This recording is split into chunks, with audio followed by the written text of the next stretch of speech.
ഇനി എനിക്ക് തോന്നുന്നില്ല എൻ്റെ ശബ്ദം സിനിമയിൽ കൂടി കേൾക്കാൻ സാധിക്കും. ഭാഗ്യലക്ഷ്മി 2800 ചിത്രങ്ങൾ, 3000-ലധികം കഥാപാത്രങ്ങൾ. ഒരു സിനിമയിൽ 4 ഹീറോയിൻ, 4 പേർക്കും ഞാൻ ഡബ് ചെയ്തിരിക്കുന്നു. 4-ാം വയസ്സിൽ അനാഥ മന്ദിരത്തിലെത്തുന്ന ഭാഗ്യലക്ഷ്മി തന്റെ 11-ാം വയസ്സിൽ പ്രേം നസീറിനൊപ്പം ഡബ് ചെയ്ത് ഡബ്ബിംഗ് ലോകത്തെത്തി. ഈ രേവതിക്ക് കിൽക്കത്തിൽ ചെയ്യുന്ന സമയത്ത് ഫസ്റ്റ് ഹാഫ് രേവതിയാണ് ചെയ്തു, കൊച്ചു ബാക്കിയുണ്ട്. വേണോ? സെക്കൻഡ് ഹാഫാണ് ചേച്ചി ചെയ്യുന്നത്. അച്ഛനെ കുറിച്ച് സങ്കല്പങ്ങൾ ഉണ്ടായിരുന്നു. അപ്പൊ എനിക്ക് ഭയങ്കര സങ്കടമായി കേട്ടോ, ഞാൻ വട്ട് ചെയ്യാൻ പറ്റിയില്ലല്ലോ. കളിപ്പാട്ടത്തിൽ കൊഞ്ചിയതുപോലെ വേറെ ഒന്നിലും കൊഞ്ചിട്ടില്ല എന്ന് തോന്നുന്നു. ഉർവശി, ശോഭന, സുഹാസിനി, പാർവതി, കാർത്തിക, രോഹിണി, രേഖ, രമ്യാകൃഷ്ണൻ. ഞാൻ ഭയങ്കര എക്സൈറ്റഡ് ആയി ആ സിനിമ ഡബ് ചെയ്ത് കഴിഞ്ഞിട്ട്. അമല, കനക, മോഹിനി, ഗൗതമി, വാണി വിശ്വനാഥ്, സൗന്ദര്യ, തബു, ജ്യോതിക, മധുബാല. ഇതൊക്കെ ചെയ്യുന്നത് സത്യം പറഞ്ഞ മനസ്സിന്റെ ഒരു ഡിപ്രഷൻ തീർക്കാൻ. ശാന്തി കൃഷ്ണ, രഞ്ജിനി, ലിസി, രേവതി, സുമലത, നദിയ മൊയ്തു, സംഗീത തുടങ്ങി 258 നായികമാർക്ക് ഭാഗ്യലക്ഷ്മി ശബ്ദം നൽകിയിട്ടുണ്ട്. അറിഞ്ഞു വന്നതല്ല, പക്ഷെ അത് കറക്റ്റ് സ്പോട്ടിൽ കിട്ടിയപ്പോ ഭയങ്കര സന്തോഷം. എനിക്ക് സന്തോഷിക്കാൻ 2 മണിക്കൂർ എടുത്താണ് ഞാൻ ഡബ് ചെയ്യും. ശശിയേട്ടൻ പറയും പോരാ പോരാ പോരാ പോരാ. ആദ്യത്തെ അടി കിട്ടുന്നതും കൊടുക്കുന്നതും അവിടെ നിന്ന്. அந்த ஆளு காலையில இந்த மாதிரி சொன்னா, அது நான் ஒத்துக்கல. அதுக்காக அந்த ஆള് വേണുനെ എന്നെ പഴി തീർത്തിട്ടിരിക്കാന്ന് പറഞ്ഞപ്പോഴാണ് ഏയ് എന്നടി എന്ന് പറഞ്ഞിങ്ങനെ വന്നപ്പോഴാണ് ഞാൻ പറഞ്ഞു വെട്ടി പോട്ടിന്ന് വിളിക്കുന്നു പറഞ്ഞു. ഒരടി കൊടുത്തു. അപ്പോഴേക്കും പിന്നെ കമലഹാസന്റെ കൂടെ അഭിനയിച്ച ഭാഗ്യലക്ഷ്മി ഒറ്റ പൈസ ഇല്ലായിരുന്നു. ഈ ദാമ്പത്യത്തിൽ നിന്ന് ഇറങ്ങി പോകുമ്പോൾ ഈ കുട്ടികൾ മാത്രമേ ഉള്ളൂ. പ്രണയവും വിരഹവും വിവാഹബന്ധം വേർപിരിയലും കലഹവും സമരവും സാമൂഹ്യ പ്രവർത്തനവും 51 വർഷത്തെ ഡബ്ബിംഗ് ജീവിതവും ഇടകലർന്ന തൻ്റെ ജീവിതം പറയുകയാണ് ഭാഗ്യലക്ഷ്മി 3 ഭാഗങ്ങളായുള്ള ഈ ദീർഘ സംഭാഷണത്തിൽ. ഇനി അതിലേക്ക് ഇല്ല. അതങ്ങനെ ഒരു മനോഹരമായ ഒരു വേദനയായും മനോഹരമായ ഒരു ഓർമ്മയായും ഉള്ളിലിരിക്കട്ടെ. അതിനേക്കാളും വലിയൊരു ബുദ്ധിമാൻ ഇനിയും വരട്ടെ. ഞാൻ മനസ്സമാനായിട്ട് ജീവിക്കണം. എങ്കിലും ചേച്ചി അറിയണ്ടേ പ്രണയത്തിന്റെ വർണ്ണങ്ങൾ. ഇനിയും വേറെ വർണ്ണം ഉണ്ടാവും ചേച്ചി. ഈ വർണ്ണിച്ചത് അതിലെല്ലാ വർണ്ണവും ഞാൻ കണ്ടു.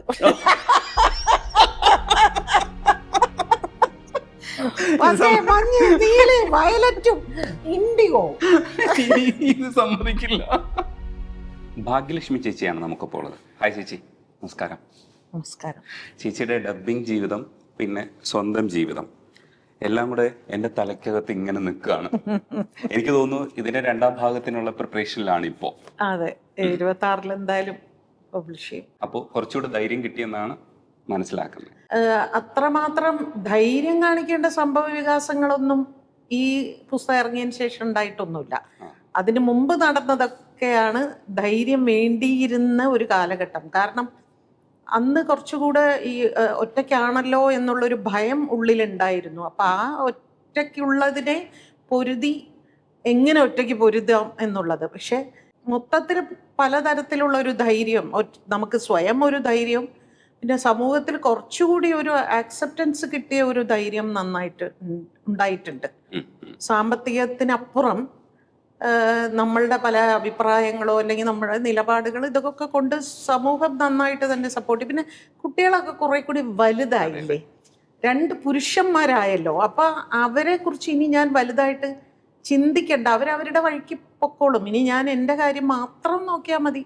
മറ്റത് അങ്ങനെയല്ലല്ലോ, ഞാൻ കുട്ടികളുടെ കാര്യം കൂടെ നോക്കുന്നതിൻ്റെ. അപ്പം അതുകൊണ്ട് അത്ര വലിയ പ്രശ്നങ്ങളൊന്നും പിന്നെ ഉണ്ടായിട്ടില്ല. പക്ഷേ സിനിമകളൊന്ന് എണ്ണി തിട്ടപ്പെടുത്തി വെക്കണം. എത്ര സിനിമകൾ, എത്ര സംവിധായകർ. ഏറ്റവും അധികം ചെയ്തിട്ടുള്ള ജോഷി സാറിൻ്റെ സിനിമകളാണ്, 55ഓളം സിനിമകൾക്ക്. അപ്പൊ അതൊക്കെ എനിക്ക് അത് ശരി, ജോഷി സാറിൻ്റെ സിനിമയാണോ ഇത്രയും ഞാൻ ഡബ് ചെയ്തിരിക്കുന്നത്.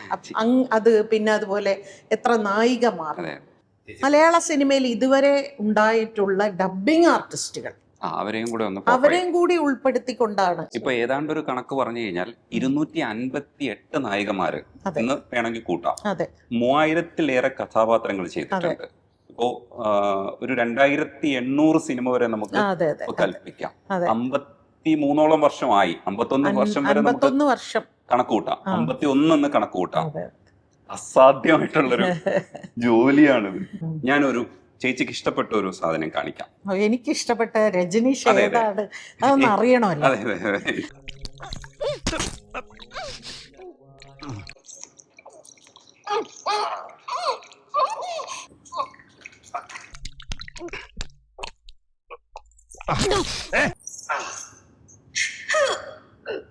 ഒരു ആ ഏമ്പക്ക ഇല്ലേ, അത് ചേച്ചി പറഞ്ഞതിന് ശേഷം നമ്മള് ഇത് അതിനുശേഷം ശ്രദ്ധിക്കുന്നല്ലേ. വീണ്ടും ശ്രദ്ധിക്കുമ്പോഴാണ് ഇത്രയും ഡീറ്റെയിൽസ് ഉണ്ടായിരുന്നു എന്ന് ശ്രദ്ധിക്കുന്നിടത്താണ് മനസ്സിലാകുന്നത്. അത് അങ്ങനെ തന്നെ ചേച്ചി ചെയ്യണമെന്ന് വിചാരിച്ചത് ഡബിങ്ങിനോടുള്ള അപാരമായിട്ടുള്ള പാഷൻ ആ സമയത്ത് വന്നിട്ടുണ്ടായിരുന്നു. അപ്പൊ സാറിനോട് കമ്മ്യൂണിക്കേറ്റ് ചെയ്യുമ്പോൾ സാർ അത് സമ്മതിക്കുകയാണ് ചെയ്തത്. ആക്ച്വലി സമ്മതിക്കുക എന്ന് പറയുന്ന ഒരു സാധനം ഇല്ല. ആ സമയത്ത് ഇല്ല. കാരണം ഈ സിനിമയൊക്കെ ചെയ്യുമ്പോഴേക്കും എന്നോടൊരു വിശ്വാസം ഉണ്ടല്ലോ സംവിധായകർക്ക്. അവർക്ക് ഒരു സിനിമയോടുള്ള ഒരു അഭിനിവേശം, അല്ലെങ്കിൽ അത് നന്നായിട്ട് ചെയ്യണം എന്നുള്ള, അതേപോലെ ഈ കഥാപാത്രം നന്നായിട്ട് ചെയ്യണം എന്നുള്ള എൻ്റെ തോന്നൽ മനസ്സിലാക്കുന്ന കുറെ സംവിധായകർ ഉണ്ടല്ലോ. അത് അങ്ങനെയാണ് ഇത് പെട്ടെന്ന് ഒരു ദിവസം ഇങ്ങനെ ഡബ് ചെയ്തുകൊണ്ടിരുന്നപ്പോ പറയുന്നത്, കള്ളു കുടിക്കുന്ന എഫക്റ്റ് ഞാൻ കൊടുക്കട്ടെ ഇങ്ങനെ. അങ്ങനെയൊന്നും ഡബിങ് ആർട്സുകൾ അങ്ങനെ നമ്മൾ ചെയ്യാറില്ല.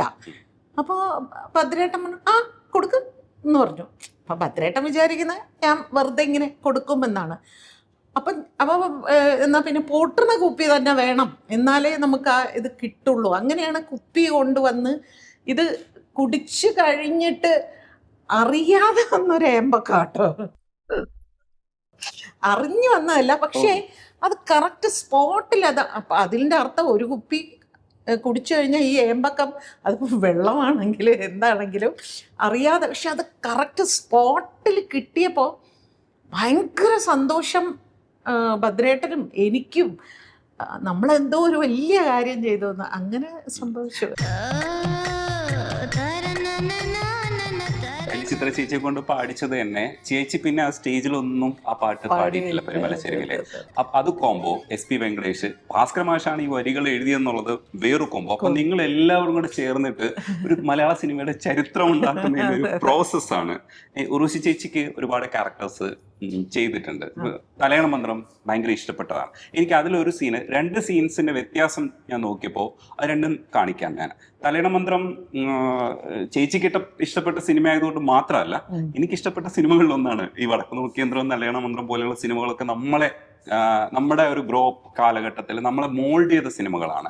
അതിലൊരു സീനിന്റെ 2 സീനിന്റെ വ്യത്യാസം ഞാനൊന്ന് കാണിക്കാം. ചേച്ചിക്ക് എത്രത്തോളം വ്യത്യാസമാണെന്ന് ഫീൽ ചെയ്യുമെന്ന് എനിക്കറിയില്ല. അവക്ക് നേരം വേണമെല്ലാം കൊടുക്കാൻ പറ്റുന്നില്ല. സുഖേട്ടന്റെ അമ്മയും അനിയനൊക്കെ ആണല്ലോ വലുത്.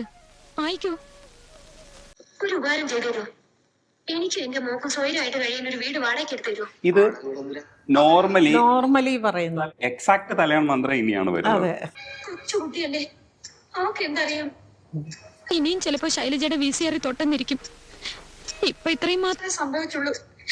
നാളെ എന്റെ മോളെ അവള് തല്ലുന്നത് ഞാൻ കാണേണ്ടി വരും. ഉർവശി ചേച്ചിയുടെ ക്യാരക്ടർ ഇല്ലെങ്കിൽ തലയണ മന്ത്ര സിനിമ ഒക്കെ നമ്മൾ ഈ പറയുന്ന പോലെ ചരിത്ര നിർമ്മിതിയുടെ ഭാഗമാണ്. ഇവിടെയൊക്കെ എത്തുമ്പോൾ ചേച്ചിയുടെ ഡബിങ്ങിനോടുള്ള ഒരു അഭിനിവേശം ഇല്ലെങ്കിൽ എക്സാക്ട് എന്തായിരുന്നു മനസ്സിനകത്ത്? ഇതൊക്കെ ചെയ്യുന്നത് സത്യം പറഞ്ഞാൽ മനസ്സിന്റെ ഒരു ഡിപ്രഷൻ തീർക്കാനാണ്. ആ സമയത്ത് കടന്നുപോയ ഒരു കാലഘട്ടമുണ്ട്. ഫാമിലി ലൈഫിൽ ഉണ്ടാകുന്ന ഒരു ഡിപ്രഷൻ ഉണ്ടല്ലോ. അപ്പോൾ വീട്ടിൽ നിന്ന് പുറത്ത് ചാടുക എന്നുള്ളതാണ്. ഇന്നത്തെ മാതിരി അന്നങ്ങനെ ഡ്രൈവിംഗ് പഠിച്ചിട്ടില്ല, അത്രയും ഒരു ഫ്രീഡം ഒന്നും വീട്ടിലില്ല. അപ്പൊ എനിക്കുള്ള ഏക പോംവഴി എന്ന് പറയുന്ന ഡബിങ് സ്റ്റുഡിയോ ആണ്. അപ്പോൾ അവിടെ ചെന്നിട്ട് മാക്സിമം സമയം എടുക്കും. കാരണം ഡബിങ് തീരല്ലേ എന്നൊക്കെ വിചാരിച്ചിട്ടുണ്ട്. അത്രയും ലേറ്റായിട്ട് വീട്ടിൽ വന്നാൽ മതിയല്ലോ. അപ്പോൾ ഇത് ചെന്നൈയിലാണ്, ഇതൊക്കെ ചെന്നൈയിലാണ്. അപ്പോൾ ഇതിനെക്കുറിച്ച് കൂടുതൽ ഇങ്ങനെ ചെയ്താൽ എങ്ങനെ ഇരിക്കും. അപ്പം സത്യേട്ടനൊക്കെ ശരിക്കും നമുക്കിങ്ങനെ ഫുൾ ഫ്രീഡം തരുന്ന ഒരു സംവിധായകനാണ്. സത്യേട്ടൻ ഒരിക്കലും നമ്മളുടെ അടുത്ത് ഇല്ല ഇങ്ങനെ തന്നെ വേണം എന്നങ്ങനെ പറയുകയില്ല. ചിലപ്പം സത്യേട്ടൻ ഇങ്ങനെ പറഞ്ഞാലോ എന്ന് പറഞ്ഞോളൂ എന്നിങ്ങനെ പറയും. പറഞ്ഞോളൂ എന്ന് പറയും. എന്നിട്ട് നമ്മൾ പറയുമ്പോ നന്നായിട്ടുണ്ട്, അത് വളരെ നന്നായിട്ടുണ്ട്, പക്ഷെ നമുക്കിത് ഇങ്ങനെ അപ്പോഴാണ് ഓ ഇതാണല്ലേ സംവിധായകന്റെ കാഴ്ചപ്പാട്, അതാണല്ലോ പ്രധാനം. അപ്പൊ അങ്ങനെ കുറേ സമയം എടുത്ത് ചെയ്ത ഒരു ക്യാരക്ടറാണ്. അപ്പോൾ ഇത് നന്നായി ചെയ്യുക എന്ന് പറയുന്നത്, അത് ചെയ്ത് കഴിഞ്ഞിട്ട് ഈ സംവിധായകർ ഒരു അപ്രിസിയേഷൻ കിട്ടുമ്പോൾ വീട്ടിൽ അനുഭവിക്കുന്ന ഡിപ്രഷനൊക്കെ ഇതിലിങ്ങനെ മാറിപ്പോകും. അപ്പൊ അതിനു വേണ്ടി കണ്ടെത്തുന്ന ഒരു മാർഗമാണത്. ഞാൻ ഇത് ഡൈവേർട്ട് ചെയ്യുന്നത്. അതെ, ഉർവശി ചേച്ചിക്ക് ഒരുപാട് ചെയ്യുമ്പോൾ ഒരുപാട് വ്യത്യാസങ്ങൾ നമ്മൾ വരുത്തേണ്ടി വരും ക്യാരക്ടേഴ്സ് മാറുമ്പോൾ. പ്രത്യേകിച്ച് വേണുനാഗവള്ളി സിനിമകളിൽ ഇപ്പൊ കളിപ്പാട്ടം, ലാൽ സലാം, ഇതിലൊക്കെ കൊഞ്ചൽ കുറച്ച് കൂടുതലാണ്. അപ്പൊ അകത്തിലും കൊഞ്ചലുണ്ട്, പക്ഷെ അകത്തിലും ചേച്ചിയല്ല ചെയ്തത്. അകത്തില് ഞാൻ കന്യാസ്ത്രീക്കാണ്, നീന ഗുപ്ത അവർക്കാ ചെയ്ത. ചിലപ്പോൾ ഒറ്റയ്ക്കിരുന്ന് സംസാരിക്കും മണിക്കൂറുകളോളം. അത് അഹം ഉർവശി ഓൺ വോയിസ്. ഈ ക്യാരറ്റും ക്യാബേജും ഒക്കെയോ? ഞാനെന്താ മുയലാണോ? എനിക്ക് ഇഡലിയും ദോശയും ഓൺ വോയിസ്. അപ്പൊ ഇതിലൊക്കെ ആ കൊഞ്ചൽ ഭയങ്കര രസമായിട്ട്. കളിപ്പാട്ടത്തിൽ കൊഞ്ചിയതുപോലെ വേറെ ഒന്നിലും കൊഞ്ചിട്ടില്ല എന്ന് തോന്നുന്നു.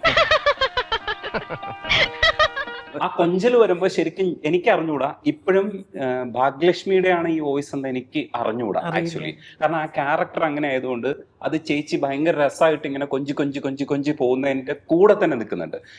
ഈ മനുഷ്യന്റെ ക്യാരക്ടേഴ്സ് ഒക്കെ കുറച്ചൊരു കൊഞ്ചൽ സ്വഭാവം ഉള്ളതാണ് വേണുനാഗവള്ളി സാറിന്റെ.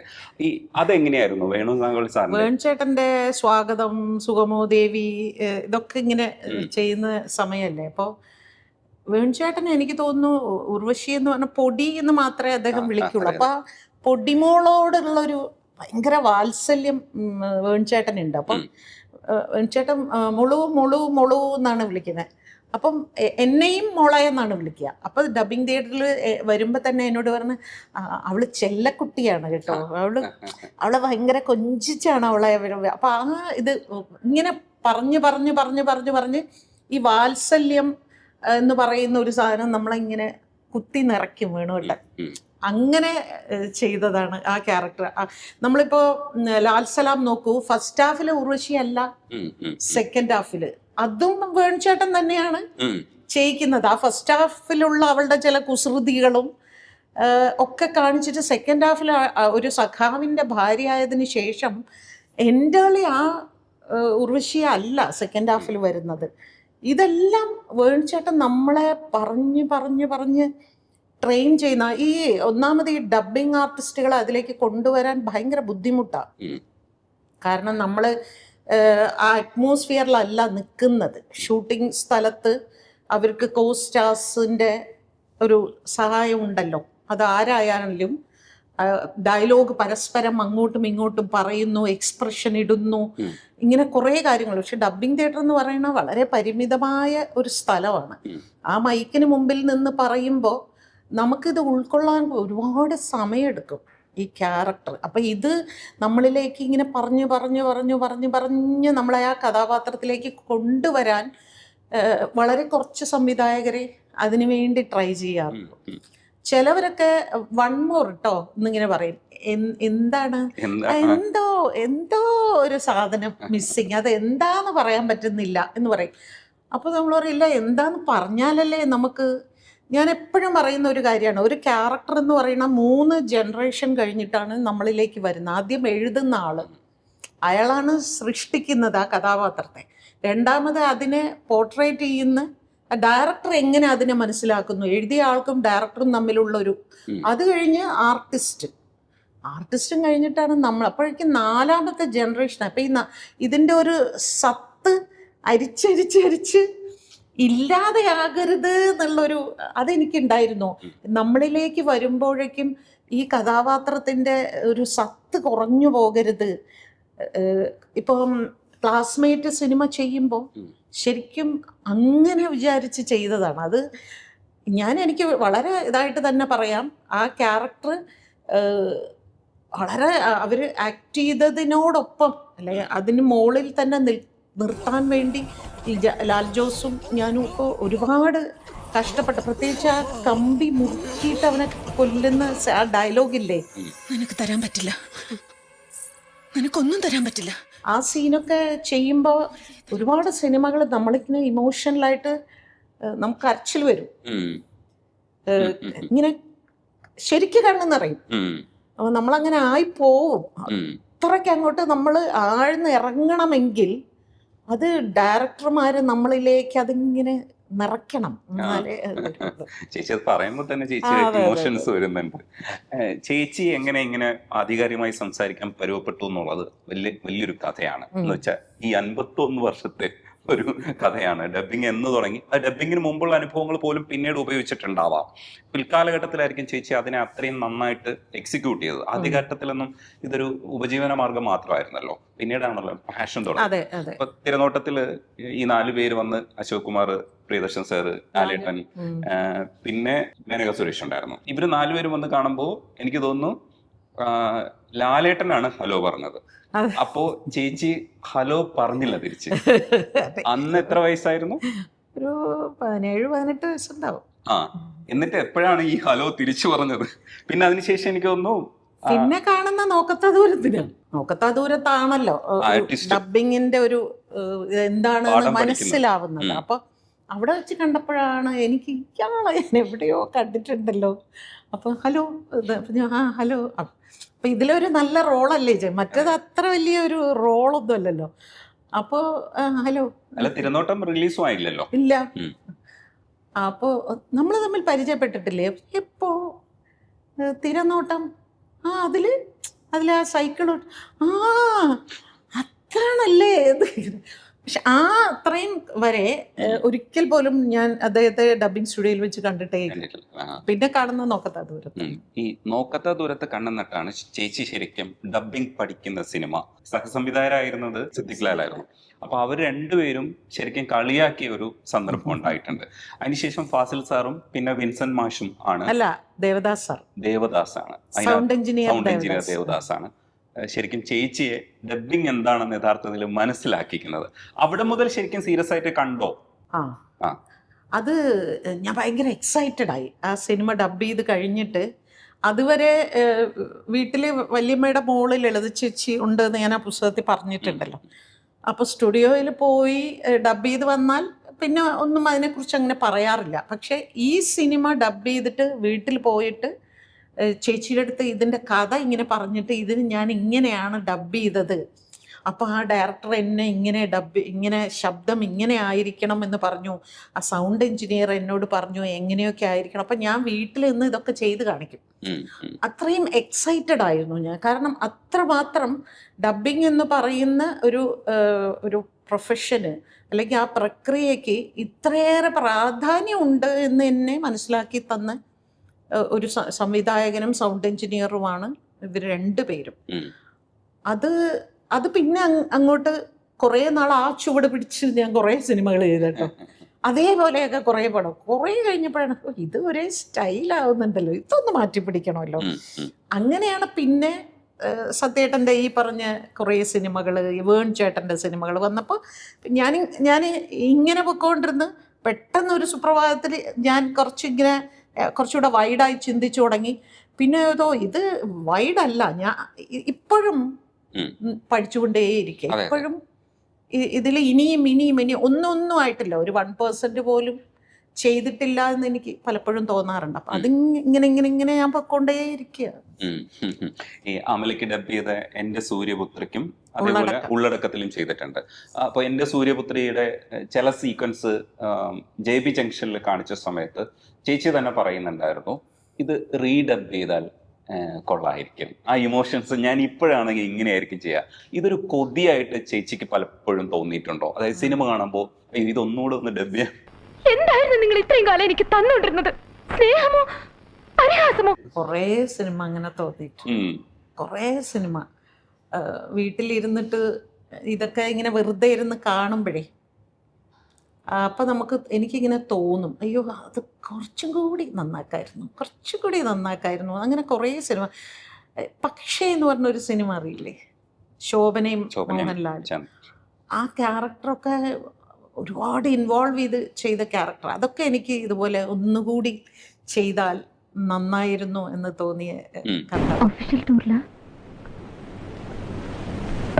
ചേച്ചി ശ്രമങ്ങൾ ഒരുപാട് നടത്തുന്നുണ്ടായിരുന്നു. അതിൽ ചില ശ്രമങ്ങൾ നമ്മൾ കാണുമ്പോൾ തന്നെ നമുക്ക് മനസ്സിലാവും ഇത് കാര്യമായിട്ട് ചെയ്തിട്ടുണ്ട് എന്ന് തോന്നും. വെള്ളം കോരുന്നതാ. പിന്നെ ഒരാഴ്ചത്തേക്ക് ആളുടെ അഡ്രസ് ഉണ്ടാവില്ല. എവിടെ പോയിരുന്നു ചോദിച്ചാ അപ്പൊ തുടങ്ങും. ആ കണ്ടോ, ഡോളർ മേലോട്ട് പോയി, ഇടത്തരക്കാരൻ പിന്നെയും താഴോട്ട് പോയി എന്നൊക്കെ. ചോദ്യം എന്തോ ഉത്തരം വേറെന്തോ. ഈ പിള്ളേരുടെ ഗതി എന്താവോ? അപ്പൊ അതിനകത്ത് ആത്മകഥ ഉണ്ട്, വെള്ളം കോരുന്നതിന്റെ ആ ഒരു സാധനം ഇല്ലേ, ആ സാധനം ഇല്ലേ, എവിടെ പോയിരുന്നു ചോദിച്ചാ അപ്പൊ തുടങ്ങും. ആക്ടിവിറ്റിയെ കറക്റ്റ് എക്സ്പ്രസ് ചെയ്യുന്ന തന്നെ സാധനം. ഇടുന്ന തന്നെയാണത്. അത് അത് ചെയ്യാൻ വേണ്ടി ആ ശരിക്കും മൈക്കിന് മുമ്പിൽ നിന്ന് നമ്മൾ ചെയ്യണം, കോരണം. കോരണം. ഇങ്ങനെ എന്നിട്ട് ഇങ്ങനെ ഇങ്ങനെ എടുക്കണം, എന്നാലേ അത് കിട്ടുള്ളൂ. അപ്പൊ നമുക്ക് ശരിക്കും നമ്മുടെ മുമ്പിൽ പോഡിയം ഉണ്ടല്ലോ, അപ്പൊ മുമ്പോട്ട് പോകാനും പറ്റില്ല. അപ്പൊ സൈഡിലേക്ക് പോയാൽ മൈക്ക് പൊസിഷൻ മാറി. ഇപ്പോഴാകുമ്പോ അങ്ങനത്തെ പ്രശ്നങ്ങളൊന്നുമില്ല. വേണമെങ്കിൽ 2 or 3 മൈക്കൊക്കെ ഒരു ഇവിടെ പോലും ഇതുപോലെയൊക്കെ മൈക്ക് വയ്ക്കുന്നുണ്ട്. പക്ഷെ അന്ന് നമുക്ക് ഇങ്ങനെ എടുക്കാനേ പറ്റൂ. അതുപോലെ ഇരുന്നിട്ട് എണീക്കുന്ന സൗണ്ടുകൾ, ഇതെല്ലാം നമുക്ക് മൈക്കിന് മുമ്പിൽ എനിക്ക് ഇരുന്ന് ഡബ് ചെയ്യുന്ന ഒരു സ്വഭാവം ഇല്ല. പക്ഷെ ഇരുന്ന് എണീക്കുന്ന പോലെ നമ്മൾ ഇരുന്നാണ് ഡബ് ചെയ്യുന്നെങ്കിലും നിന്നാണ് ഡബ് ചെയ്യുന്നെങ്കിലും ആണോ, ഓ അത് ശരി. പക്ഷെ ഇങ്ങനെ നമ്മൾ ഈ പ്രസ് ചെയ്യുന്ന ഒരു സ്ട്രെയിൻ ഇല്ലേ, അതുകൊണ്ടാണ് ഞാൻ സിങ്ക് സൗണ്ടിനെ എപ്പോഴും സപ്പോർട്ട് ചെയ്യുന്നത്. ഈ സിങ്ക് സൗണ്ട് ചെയ്യുന്നവർക്ക് അത് സ്പോണ്ടേനിയസ് നാച്ചുറൽ ആയിട്ട് വരും. പക്ഷെ നമുക്ക് ഡബിങ് ചെയ്യുമ്പോൾ അത് കുറച്ച് ബുദ്ധിമുട്ടാണ്. അത് എന്നാൽ ആർട്ടിസ്റ്റുകൾക്ക് ഡബിങ് തിയേറ്ററിൽ അത് വരില്ല. അവര് കുറച്ച് കഷ്ടപ്പെടുന്ന ഞാൻ കണ്ടിട്ടുണ്ട്. കാരണം അവർക്ക് ആ ടെക്നിക്ക് പിടികിട്ടിയിട്ടില്ല. പക്ഷെ നമ്മൾ ഡബിങ് ആർട്ടിസ്റ്റുകൾ, എനിക്ക് അഭിമാനത്തോടു കൂടി ഒരു കാര്യം ഞാൻ പറയാം, ഇങ്ങനെയുള്ള സാധനം കൊണ്ടുവന്നത് ഞാനാണ്. അത് ആദ്യമായിട്ട് ഞാൻ കൊണ്ടുവരുന്നത് വന്നു കണ്ടു കീഴടക്കി എന്ന് പറയുന്ന മൂവിയിലാണ്. അതിലാണ് അന്ന് ഈ നദിയ മൊയ്തു ഇങ്ങനെ നിറഞ്ഞു നിൽക്കുകയാണല്ലോ. അപ്പൊ ഈ നദിയ മൊയ്തുവിന് ശബ്ദം കൊടുക്കുന്ന ഒരാള് എന്ന് എനിക്കൊരു നല്ല ആക്സെപ്റ്റൻസ് എനിക്ക് ഉണ്ടായിരുന്നു. നോക്കത്താ ദൂരത്തിന്റെ ഹിറ്റും അവിടുന്ന് അങ്ങോട്ട് നദിയ മൊയ്തു അഭിനയിക്കുന്ന എല്ലാ സിനിമകളും ഹിറ്റായിക്കൊണ്ടിരിക്കുകയാണ്. ശ്യാമ, വന്നു കണ്ടു കീഴടക്കി, പിന്നെ എന്താ അന്ന് ഇങ്ങനെ കുറേ പേരുള്ള ഒരു നോക്ക് കാണാൻ, ഒന്നിങ്ങ് വന്നെങ്കിൽ എന്നൊക്കെ പറഞ്ഞിട്ട് കുറേ സിനിമകൾ ഇങ്ങനെ, രേവതി, ഇവർക്കൊക്കെ. അപ്പം എല്ലാം വളരെ ദുഃഖമുള്ള ഇതൊക്കെ ചെയ്യുന്നതിനിടയ്ക്കാണ് ഭയങ്കര സ്മാർട്ടായിട്ടൊരു പെൺകുട്ടി വരുന്നത്, വളരെ അൾട്രാ മോഡേൺ ആയിട്ടൊക്കെ. അപ്പം അവരാണ്, എനിക്ക് തോന്നുന്നു അവരും സ്പോണ്ടേനിയസ് ആയിട്ട് ചെയ്ത പോലെ എനിക്ക് തോന്നി. ഷോട്ടിൽ അടുക്കളയിൽ വരുന്നു, വന്നു കണ്ടു ഇടയ്ക്ക് ചാടിയ പ്ലാറ്റ്ഫോം മറ്റേ ഇതിൽ കയറിയിരിക്കുന്നു, അടുക്കളയുടെ ഇതിൽ കയറി ഇങ്ങനെ ചാടി കയറിയിരിക്കുമല്ലോ. അപ്പൊ അതെല്ലാം ജോഷിയേട്ടൻ ഡബ്ബിംഗ് തിയേറ്ററിൽ ഒരിക്കലും ഉണ്ടാവാറേ ഇല്ല. അസോസിയേറ്റ്സ് ആയിരിക്കും എപ്പോഴും ഉണ്ടാവുക. അപ്പൊ ഞാനിങ്ങനെ ചോദിച്ചു, എനിക്കൊരു ആപ്പിൾ വാങ്ങി തരുമോ എന്ന് ചോദിച്ചപ്പോൾ പിന്നെന്താ വാങ്ങിത്തരാലോ. അങ്ങനെ ആ ആപ്പിൾ എടുത്തിട്ട് കടിച്ചുകൊണ്ട് ഡബ് ചെയ്തപ്പോൾ അതൊക്കെ ആദ്യമായിട്ട് ഞാനാണ് അങ്ങനെ ഒരു ട്രയൽ നടത്തിയത്.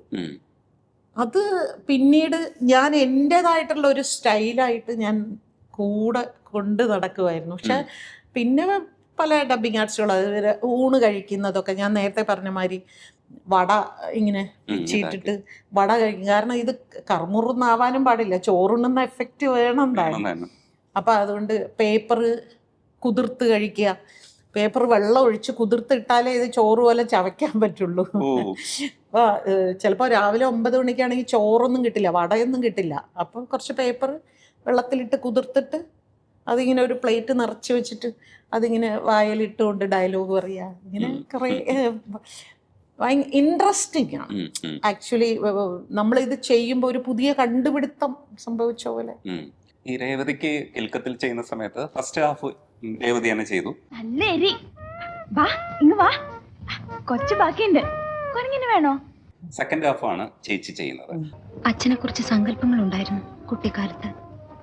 അപ്പം അതിന്റെ വ്യത്യാസത്തെ നമുക്ക് മനസ്സിലായിട്ടില്ല. ഇതിപ്പം പിന്നീട് കഥകൾ കേൾക്കുമ്പോഴാണ് നമുക്ക് മനസ്സിലായത്.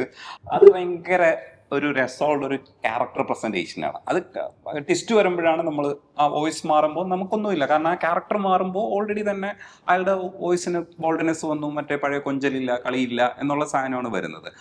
ആ സമയത്തൊക്കെ അത്തരം ഡിസിഷൻസ് ഒക്കെ പോകുമ്പോൾ ചേച്ചിയുടെ ഒക്കെ മനസ്സിൽ എന്തായിരുന്നു? അത് ഫുള്ളായിട്ട് ചെയ്യണമെന്നായിരുന്നോ, അതേ പറയുന്ന പാർട്ട് ചെയ്താൽ മതിയെന്നായിരുന്നോ? ആക്ച്വലി ആ സിനിമ ഡബ് ചെയ്യാനായിട്ട് പ്രിയദർശൻ ഒരിക്കലും കഥ പറഞ്ഞു തരാറില്ല, ഉം. കഥ പറയേയില്ല. നമ്മൾ അവിടെ വന്ന് നിൽക്കും, നേരെ മൈക്കിന് മുമ്പിൽ ചെന്നപ്പോൾ ഇതൊരു കോടാലിയാണ് എന്ന് അവിടെ നിന്നാണ് ഈ ഡബ് ചെയ്തത്. അപ്പം എൻ്റെ വിചാരം ഇങ്ങനെയാണ് ഈ കഥാപാത്രം തുടങ്ങുന്നതെന്നാണ്. ആ. അതിന് മുമ്പ് ഒരു പാർട്ട് ഉണ്ടെന്ന് എനിക്ക് അറിയില്ല. ഉം. അപ്പം ഞാൻ അവിടെ മുതൽ ഞാൻ ഡബ് ചെയ്ത് തുടങ്ങി, ആസ് യൂഷ്വൽ ഡബ് ചെയ്ത് തുടങ്ങി. പിന്നെ ഇതെല്ലാം കഴിഞ്ഞിട്ട് ഇനിയിപ്പം നമുക്ക് അതിൽ നിന്ന് ഇതിലേക്ക് വരാം എന്ന് പ്രിയദർശൻ പറഞ്ഞപ്പോഴാണ് ഞാൻ അത് ഏതിൽ നിന്ന്. അപ്പം ഇവർ ഈ ഈ കുറച്ച് വട്ടായിരിക്കുന്ന ക്യാരക്ടർ, അപ്പം ഞാൻ ചോദിച്ചു അയ്യോ ഇതാണോ തുടക്കം എന്ന്. ആ ഇതാണ് തുടക്കം. ഞാൻ പറഞ്ഞു അതെന്താ എന്നെ കൊണ്ട് ഡബ് ചെയ്യിപ്പിക്കാത്തതെന്ന് ചോദിച്ചു ഞാൻ. ഉം. അപ്പോൾ പറഞ്ഞു ഇല്ല, ആക്ച്വലി ഫുള്ള് രേവതിയെ കൊണ്ട് ചെയ്യിക്കാനായിരുന്നു പ്ലാൻ. ഉം. അങ്ങനെ തുടങ്ങി ഇവിടെ എത്തിയിട്ട് പിന്നെ നല്ല മലയാളം സംസാരിക്കുമ്പോഴും രേവതിയുടെ മലയാളത്തിന് ഒരു ചെറിയ കൊഞ്ചൽ ഉണ്ട് ആ ക്യാരക്ടർ ഡബ് ചെയ്യുമ്പോൾ. ഒരു ഗൗരവം ഉണ്ടല്ലോ, എനിക്ക് ഭ്രാന്തല്ല, ഞാൻ എൻ്റെ അച്ഛനെ അന്വേഷിച്ചാണ് വന്നിരിക്കുന്നത് എന്നുള്ളൊരു ഡിസിഷൻ വോയിസിൽ കൂടി കുറച്ച് നല്ല മലയാളം അങ്ങനെയൊക്കെ വരണം എന്നുണ്ടായിരുന്നു. അപ്പം എനിക്ക് ഭയങ്കര സങ്കടമായിട്ടോ കേട്ടോ, ഞാൻ വട്ട് ചെയ്യാൻ പറ്റിയില്ലല്ലോ. പക്ഷേ ചെയ്യാത്തത് നന്നായി എന്ന് എനിക്ക് തോന്നി, കാരണം അത് അവർ തന്നെയാണ് അതിൻ്റെ ആ വോയിസാണ് അതിൻ്റെ കറക്റ്റ് എന്ന് എനിക്ക് തോന്നി.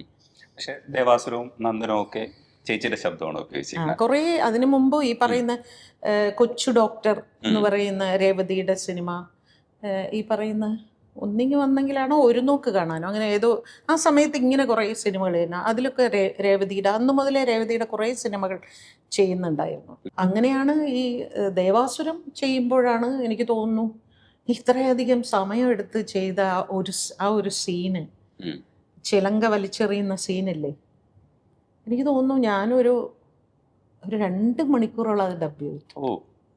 എനിക്ക് സന്തോഷിക്കാൻ 2 മണിക്കൂർ എടുത്താണ് അവർ. ഞാൻ ഡബ് ചെയ്യും, ശശിയേട്ടൻ പറയും പോരാ പോരാ പോരാ പോരാ, പിന്നെ ഞാൻ ബ്രേക്ക് ചെയ്യും, കുറേ കഴിഞ്ഞ് വീണ്ടും ഡബ് ചെയ്യും, പിന്നെയും ബ്രേക്ക് ചെയ്യും.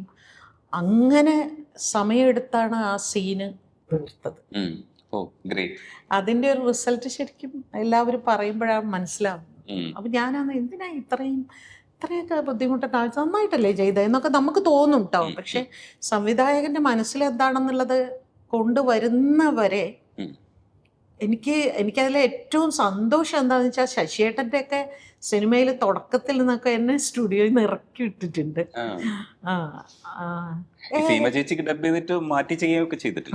ആ പെണ്ണ് ശരിയാവില്ല ഇങ്ങനെയൊക്കെ, അവരുടെ കോഴിക്കോട് ഭാഷയുണ്ടേ പെണ്ണ് എന്നൊക്കെ ഇങ്ങനെ പറയുമല്ലോ. അപ്പോൾ ആ പെണ്ണ് എന്താ ഈ പെണ്ണ് ഇങ്ങനെയൊക്കെ പറയണ, ആ പെണ്ണ് പറഞ്ഞു വിട് വേണ്ട വേണ്ട വേണ്ട വേണ്ട ഇങ്ങനെ.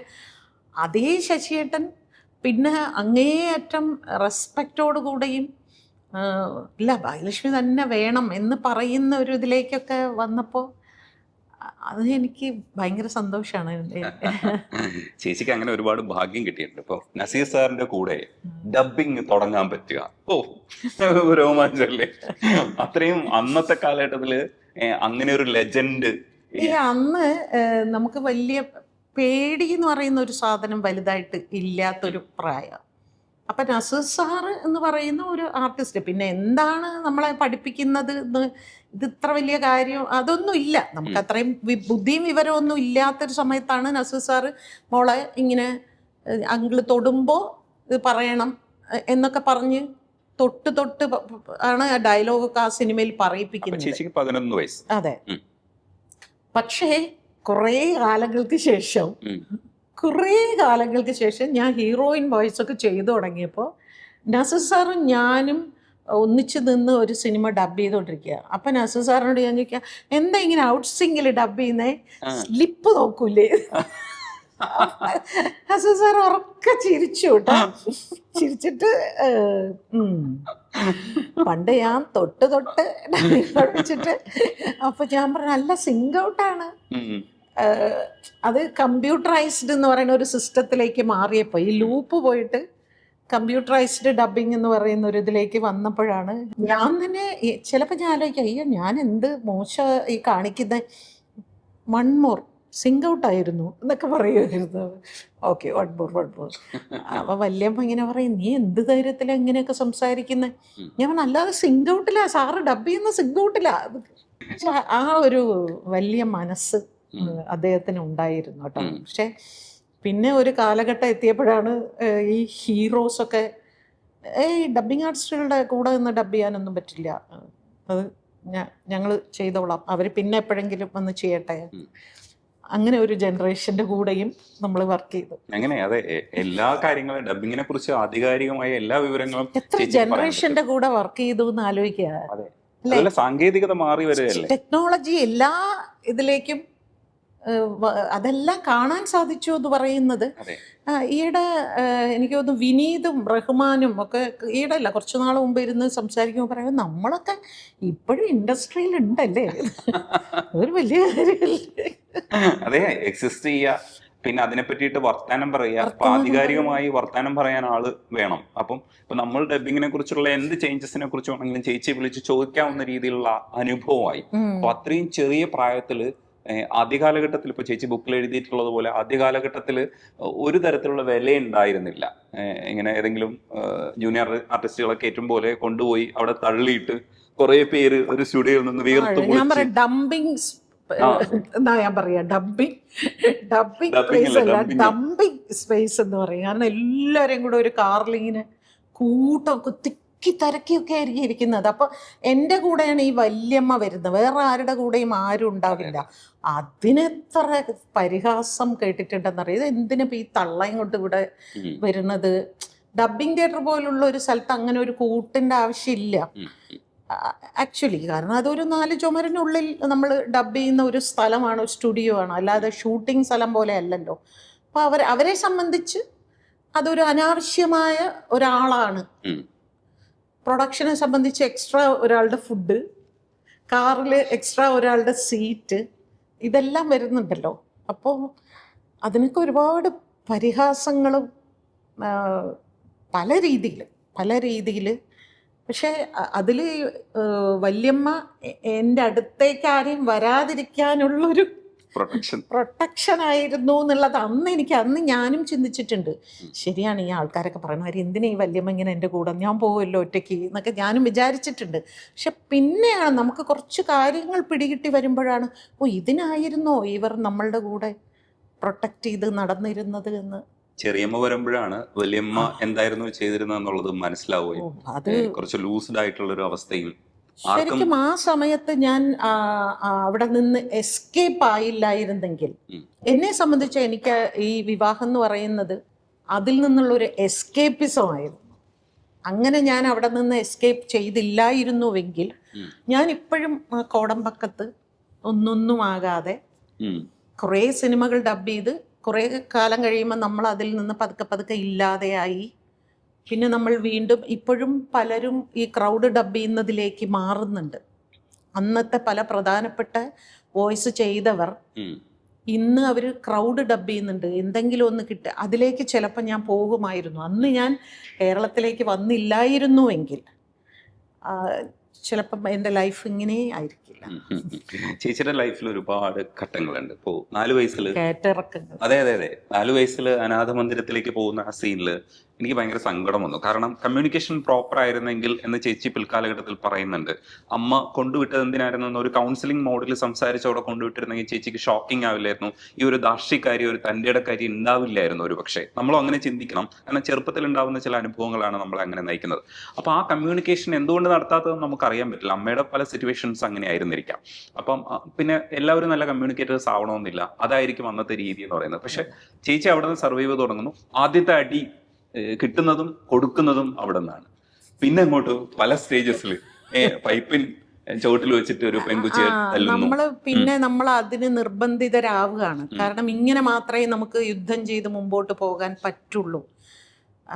അവിടെ ബാലമന്ദിരത്തിൽ തന്നെ മിണ്ടാതിരുന്നാൽ കുതിര കയറുന്ന ആൾക്കാരാണെന്ന് തിരിച്ചറിയുമ്പോഴാണ് നമ്മൾ റിയാക്ട് ചെയ്ത് തുടങ്ങുന്നത്. അത് കഴിഞ്ഞ് ചെന്നൈയിൽ വന്നപ്പോഴും നമുക്ക് മനസ്സിലാകുന്ന ഏയ് എന്ന് വിളിച്ചാൽ ചില സിനിമയിൽ കണ്ടില്ലേ, ഏയ് ഏയ് ഏയ് കയറി പോയില്ലേ, ഇത് നമ്മൾ റിയൽ ലൈഫിൽ കണ്ടിട്ടാണ് ഇത് കേരളത്തിലേക്ക് നമ്മൾ കൊണ്ടുവരുന്നത്. ഈ കേരളം ഞാനതിൽ പറയുന്നുണ്ടല്ലോ, ഭയപ്പെടുത്തുന്ന ഒരു കേരളമായിരുന്നു അന്ന് എന്നെപ്പോലുള്ള സ്ത്രീകൾക്ക്.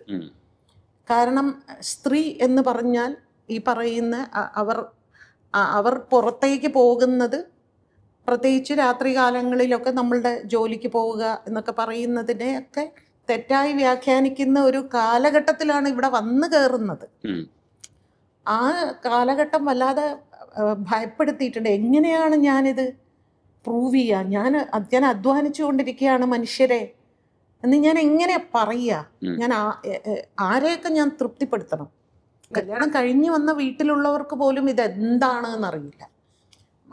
ഫാദർ ഇൻ ലോ ഒരു ആർമി മാൻ ആയതുകൊണ്ട് ആർമി മാൻ്റെതായിട്ടുള്ളൊരു ഡിഗ്നിറ്റി അദ്ദേഹത്തിന് ഉണ്ടായിരുന്നു. പക്ഷേ അമ്മ കംപ്ലീറ്റ്ലി ഒരു നാട്ടുമ്പുറത്തുള്ള അവർ സിനിമ പോലും ചിലപ്പോൾ ഭക്തകുചേല എന്തായിരിക്കും കണ്ടിട്ടുണ്ടാവുക അവസാനം. അത് കഴിഞ്ഞ് ഒരു സിനിമയും കണ്ടിട്ടുണ്ടാവില്ല. അപ്പം അവർക്കൊന്നും ഇതെന്താ ഡബ്ബിങ് എന്ന് പോലും പറയില്ല, ടപ്പിങ് എന്നൊക്കെ ഇങ്ങനെയൊക്കെ പറയുമായിരുന്നു. അപ്പം ഇതെന്താണ്, പിടികിട്ടുന്നില്ല. അപ്പം അവരും നമ്മളെ തെറ്റിദ്ധരിക്കുന്നു. ഇതെന്തോന്ന് പണി, ഇത് പോയിട്ട് പിറ്റേ ദിവസം വെളുപ്പാങ്കാലമൊക്കെ വരിക എന്നൊക്കെ പറയുന്നത്. അപ്പം അവരെ കൺവിൻസ് ചെയ്യണം. അവരെ കൺവിൻസ് ചെയ്താൽ മാത്രമേ അവർ വഴി സൊസൈറ്റിയെ കൺവിൻസ് ചെയ്യാൻ പറ്റൂ. അപ്പം അവർ ആ നാട്ടും പുറത്ത് വീട്ടിൽ വന്ന് കയറുന്നവരൊക്കെ അത് എന്തിനെന്നറിയാവോ, ഞാൻ പോയി ഏട്ടാ, ഞാൻ പിന്നെ ലക്ഷ്മിയുടെ കൂടെ ഞാൻ മദ്രാസിൽ പോയി, അപ്പോഴാണ് ഞാൻ കണ്ടത്, അയ്യോ അവർ വേറെ ആളുകൾക്ക് ശബ്ദം കൊടുക്കുന്നതെന്നൊക്കെ ഇങ്ങനെ.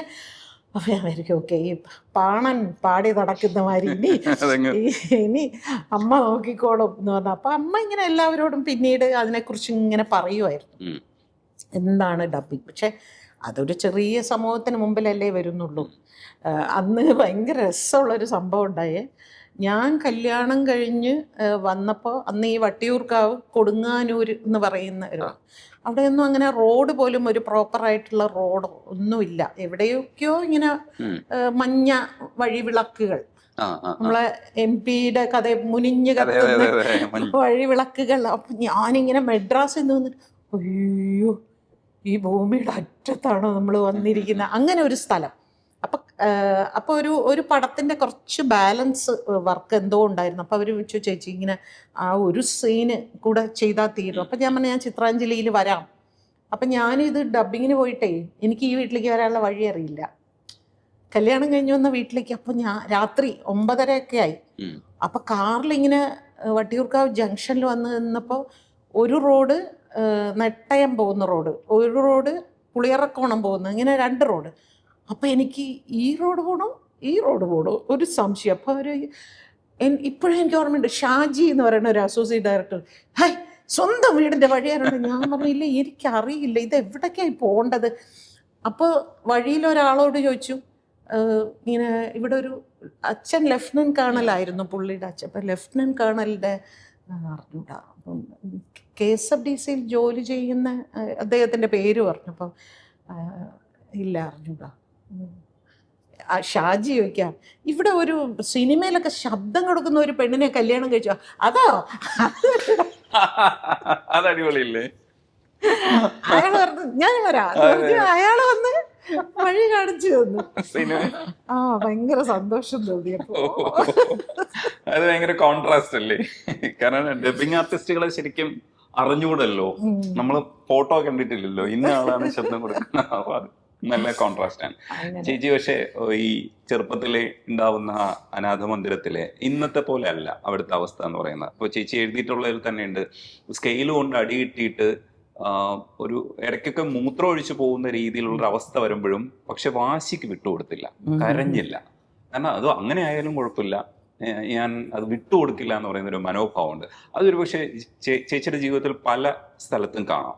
ഈ അങ്ങനെ വിട്ടുകൊടുത്തിട്ട് അങ്ങനെ ഇപ്പം എൻ്റെ വിഷമം മറ്റുള്ളവർ അറിയണ്ട, ഇല്ലെങ്കിൽ ഞാൻ എന്താണ് അനുഭവിക്കുന്നത് എന്നുള്ളതും വാശിയുണ്ടല്ലോ, അത് അവിടെ മുതൽ ക്യാരി ചെയ്ത് തുടങ്ങിയതാണ്. ചേച്ചിയുടെ ലൈഫ് വായിക്കുമ്പോൾ അതാണ് എനിക്ക് തോന്നിയിട്ടുള്ളത്. അത് പിൽക്കാലഘട്ടത്തിലും ആ ഒരു വാശി തുടരുന്നുണ്ട്. അത് ചില സ്ഥലത്തൊക്കെ പകയായിട്ടും ഒക്കെ മാറിയിട്ടുണ്ട്. ഞാൻ ഈയിടെ കോഴിക്കോടുള്ള ഒരാൾ എന്നെ വിളിച്ചിട്ട്, ഒരു ചെറിയ പയ്യൻ, അങ്ങനെ വലിയ പ്രായമുള്ള പയ്യനൊന്നുമല്ല, അയാൾ എൻ്റെ കുടുംബം അന്വേഷിക്കുക. അപ്പം അയാളെ ഞാൻ ഈ പുസ്തകത്തിൽ കോഴിക്കോടാണ് അച്ഛൻ്റെ തറവാട് എന്നൊക്കെ പറഞ്ഞത് വെച്ച് അയാൾ ഇത് തപ്പി തപ്പി തപ്പി നിങ്ങളുടെ അച്ഛൻ്റെ ബന്ധുവിനെ ഞാൻ കണ്ടുപിടിച്ചു. ഞാൻ അച്ഛനെ കണ്ട ഒരു ഓർമ്മ എനിക്ക് വളരെ വളരെ എന്താ പറയുക, ഔട്ട് ഓഫ് ഫോക്കസ് ഒന്നും പോലുമല്ല, അതിലും താഴെയുള്ള. അപ്പം എനിക്ക് ഈ പയ്യനോട് സംസാരിക്കാൻ എനിക്ക് ഭയങ്കര ഇഷ്ടം തോന്നി. ആണോ ആരെയാ കണ്ടത്? അപ്പോൾ 85 വയസ്സുള്ള ഒരു മനുഷ്യൻ, അദ്ദേഹത്തിൻ്റെ ചെറുപ്പകാലത്തായിരിക്കും ചേച്ചിയുടെ അച്ഛനെ കണ്ടിട്ടുണ്ടാവുക. അപ്പോൾ ഇതിങ്ങനെ പറഞ്ഞുകൊണ്ടിരുന്നപ്പോൾ ആ മനുഷ്യൻ, അച്ഛൻ്റെ റിലേറ്റീവ് എന്ന് പറയുന്ന മനുഷ്യൻ, ഇപ്പോഴുള്ള എൻ്റെ ഈ സ്റ്റേറ്റ്മെൻറ്റുകളും എൻ്റെ ഈ ചാനൽ ഡിബേറ്റുകളും ഇതിപ്പോൾ ഈ ഒരാഴ്ചയ്ക്ക് മുമ്പ് നടന്നൊരു കാര്യമാണ്. അപ്പം ഇതെല്ലാം കാണുന്നുണ്ട്. അപ്പം അദ്ദേഹം ആ പയ്യനോട് പറയുന്നത് അവർ ഇങ്ങനെ സംസാരിക്കുന്നത് യഥാർത്ഥത്തിൽ അവരുടെ അമ്മയുടെ സ്വഭാവമാണെന്ന്. അതെനിക്ക് ഭയങ്കര അത്ഭുതമായിരുന്നു. അപ്പം ഞാൻ അങ്ങനെയായിരുന്നോ? അവർ അന്ന് തന്നെ നന്നായിട്ട് തർക്കിക്കും, പോരാടും. അവർ ഭയങ്കര ഹസ്ബൻഡിനോട് എത്രമാത്രം ഭക്തിയും എത്രമാത്രം സ്നേഹമുണ്ടോ അതേപോലെ സ്വന്തം അവകാശങ്ങൾ നിലനിർത്താനായിട്ട് ഭയങ്കരമായിട്ട് അന്ന് ഞങ്ങൾ അവരെ തൻ്റെടി എന്നും അഹങ്കാരി എന്നും ഞങ്ങളുടെ കുടുംബത്തിൽ ഞങ്ങൾ അവരെ വിമർശിച്ചിരുന്നു. പക്ഷേ ഇപ്പോൾ ഞങ്ങൾക്ക് മനസ്സിലാവുന്ന, ഭാഗ്യലക്ഷ്മി മനസ്സിലാവുമ്പോഴാണ് ഇതായിരുന്നോ ഇവരുടെ അമ്മയും പറഞ്ഞുകൊണ്ടിരുന്നത് എന്ന് പറയുന്നു. അപ്പം ഞാൻ എൻ്റെ ചേച്ചി ചെന്നൈയിലുണ്ട്, ചേച്ചിയെ വിളിച്ചു പറഞ്ഞു, അതെ നമ്മുടെ അമ്മ ഇങ്ങനെ ആയിരുന്നോ എന്ന് ചോദിച്ചപ്പോൾ, അത് നിനക്കറിയില്ലേ, അമ്മ അങ്ങനെയായിരുന്നു, അമ്മ നന്നായിട്ട് ഇങ്ങനെ വാശി പിടിക്കും, ഞാൻ പറഞ്ഞ കാര്യം ഇതാണ് ശരി എന്ന് പറയുന്ന. അപ്പം എനിക്ക് തോന്നുന്നു അത് എൻ്റെ ബ്ലഡിലുള്ളതായിരിക്കാം, അത് അമ്മ വഴി കിട്ടിയതായിരിക്കാം. ഈ ലുക്ക് വൈസൊക്കെ അച്ഛനെ പോലെയും സ്വഭാവം അമ്മയെ പോലെയാണെന്ന് ചേച്ചി ഇങ്ങനെ എൻ്റെ അടുത്ത് അത് നമ്മൾ ആ സമയത്ത് നമ്മൾ പോരാടുക എന്നുള്ളത് നമുക്കതൊന്നും മനസ്സിലാവില്ലല്ലോ. പക്ഷെ ഉള്ളിൻ്റെ ഉള്ളിൽ നമുക്കൊരു ബേസിക് ഇത് ഉണ്ടാവില്ലേ, നമ്മളുടെ ജീനിലുള്ള ചില സാധനങ്ങൾ. ഇത് വെറുതെ കരഞ്ഞ് നിൽക്കാനുള്ള ഒരു സ്ഥലമല്ല. ഇവിടെ ഞാൻ തിരിച്ചങ്ങോട്ട് എന്താ എന്നിങ്ങനെ ചോദിക്കണം എന്ന്. അത് ഇന്നലെ ഞാനിങ്ങനെ വൈകുന്നേരം പാലക്കാട് പാടത്ത് കൂടെ നടക്കുമ്പോൾ എൻ്റെ കൂടെ ഒരു ചെറിയ ആൺകുട്ടിയുണ്ട്. അപ്പം ഞങ്ങൾ രണ്ടുപേരും ഇങ്ങനെ നടക്കുക. അപ്പോൾ ഈ ഒരു പട്ടി ഇങ്ങനെ ഓടി ഇങ്ങനെ വരുമ്പോൾ ആ കുട്ടി ഇങ്ങനെ ഭയങ്കരമായിട്ട് പേടിക്കുമ്പോൾ ഞാനിങ്ങനെ നിന്നിട്ട് എന്താ എന്നിങ്ങനെ ചോദിച്ചപ്പോൾ പട്ടി ഒന്നും മിണ്ടാതെ പോയി. അപ്പോൾ ആ ആൺകുട്ടി എന്നോട് ചോദിച്ചു, എന്താ ആൻറ്റി പേടിക്കാത്തത്? അപ്പം ഞാൻ പറഞ്ഞു, പേടിക്കരുത്, സമൂഹമാണ് നമ്മളെ ഭയപ്പെടുത്തും.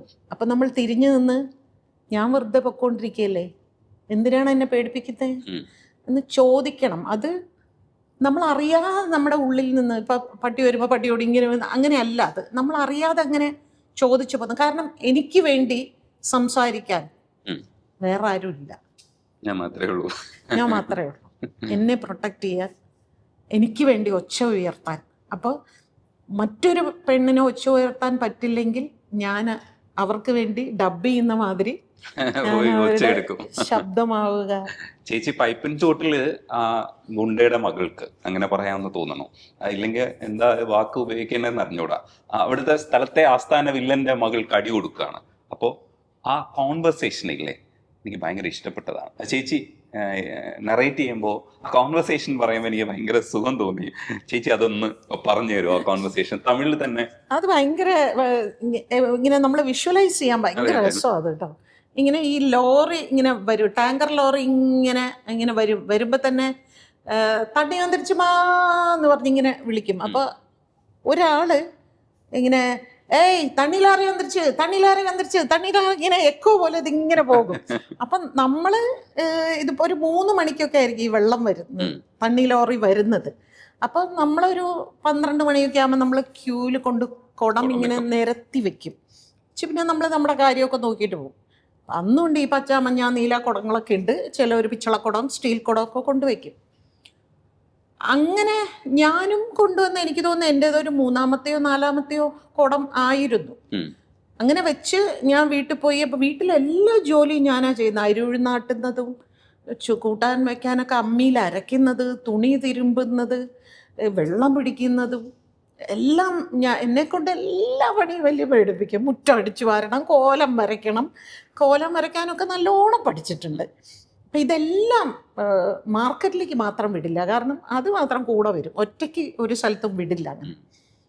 അപ്പം അങ്ങനെ ഈ തണ്ണിലാറി വന്നിരിച്ചു എന്ന് പറഞ്ഞപ്പോൾ ഞാൻ പോയി വെള്ളം എടുത്തിട്ട് വരാം. അപ്പോൾ 2 കുടം, ഒരാൾക്ക് 2 കുടം വെള്ളമാണ് റേഷൻ, 2 കുടത്തിന് മേലെ കിട്ടില്ല.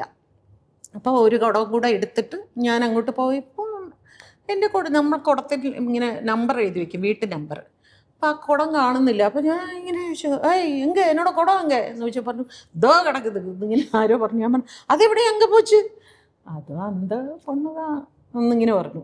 അപ്പോൾ ഞാൻ എന്നാ ഇത് ഞാൻ കൊടുത്തെടുത്ത് അന്ത പക്കം പോട്ടെ എന്ന് ചോദിച്ചു. നമുക്ക് ഇവരാരാ എന്താണെന്നൊന്നും അറിയില്ല.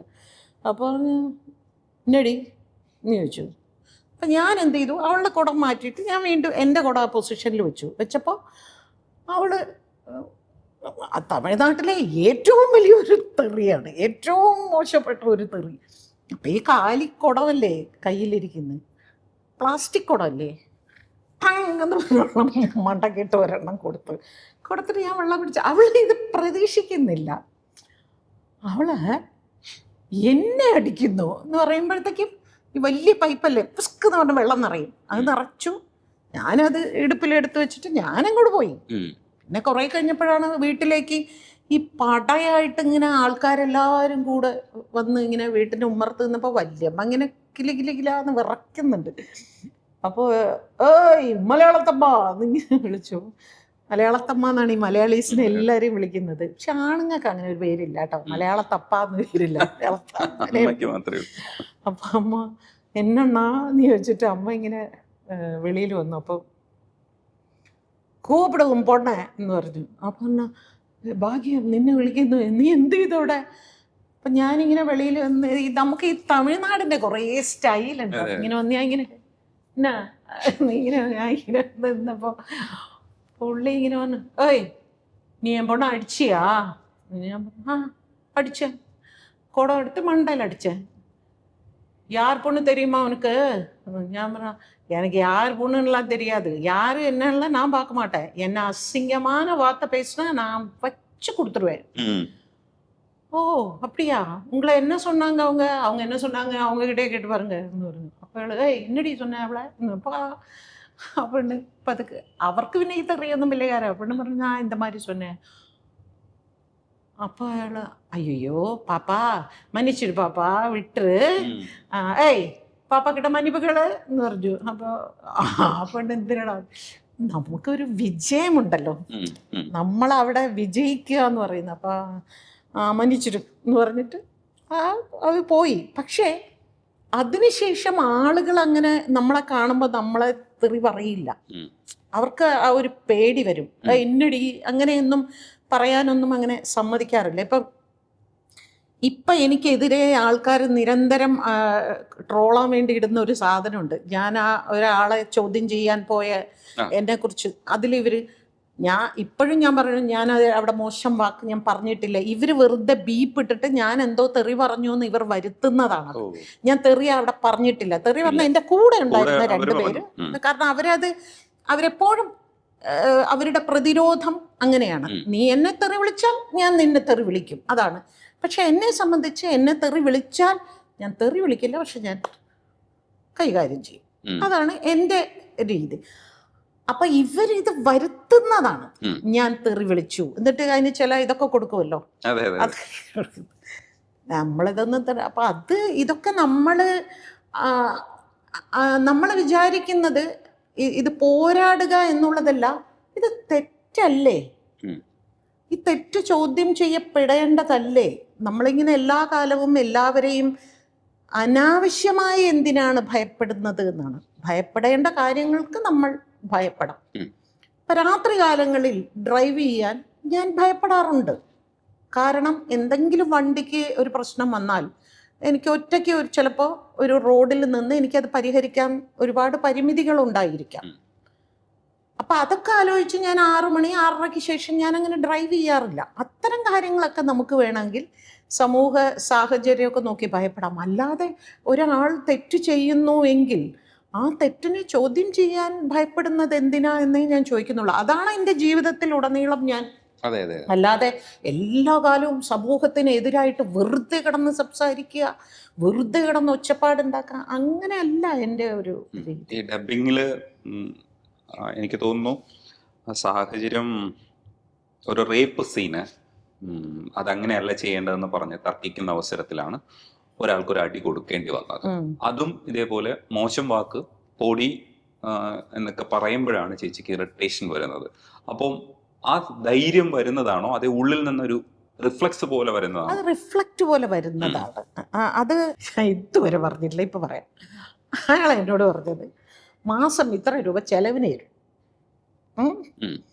എൻ്റെ എല്ലാ സിനിമയ്ക്കും ഡബ് ചെയ്യാം, എനിക്കിഷ്ടമുള്ളപ്പോഴൊക്കെ ഞാൻ അവിടെ വരും. ഇതാണ് എന്നോട് പറഞ്ഞ വാക്ക്. അപ്പൊ ഞാൻ പറഞ്ഞു, അയ്യോ നമുക്ക് ആ ഒരു രീതിയില്ല, എനിക്ക് കുറച്ച് നാൾ ഡബ് ചെയ്യണം, കല്യാണം കഴിയണം, പോയി സെറ്റിൽ ചെയ്യണം, കല്യാണം കഴിയണം എന്നുള്ളതാണ് അൾട്ടിമേറ്റ് ലക്ഷ്യം. കാരണം കല്യാണം കഴിഞ്ഞാൽ മാത്രമേ സുരക്ഷിതത്വമുള്ളൂ എന്ന് വിശ്വസിക്കുന്ന ഒരു കാലഘട്ടം. അപ്പൊ എനിക്കാരെങ്കിലും വേണമല്ലോ എന്നെ സംരക്ഷിക്കാൻ. ഈ അവനവൻ തന്നെയാണ് സംരക്ഷിക്കുന്നതെന്നൊക്കെ ബോധം വരുന്ന 40 വയസ്സായപ്പോഴാണ് കേട്ടോ. 35 വയസ്സായപ്പോൾ മനസ്സിലായി.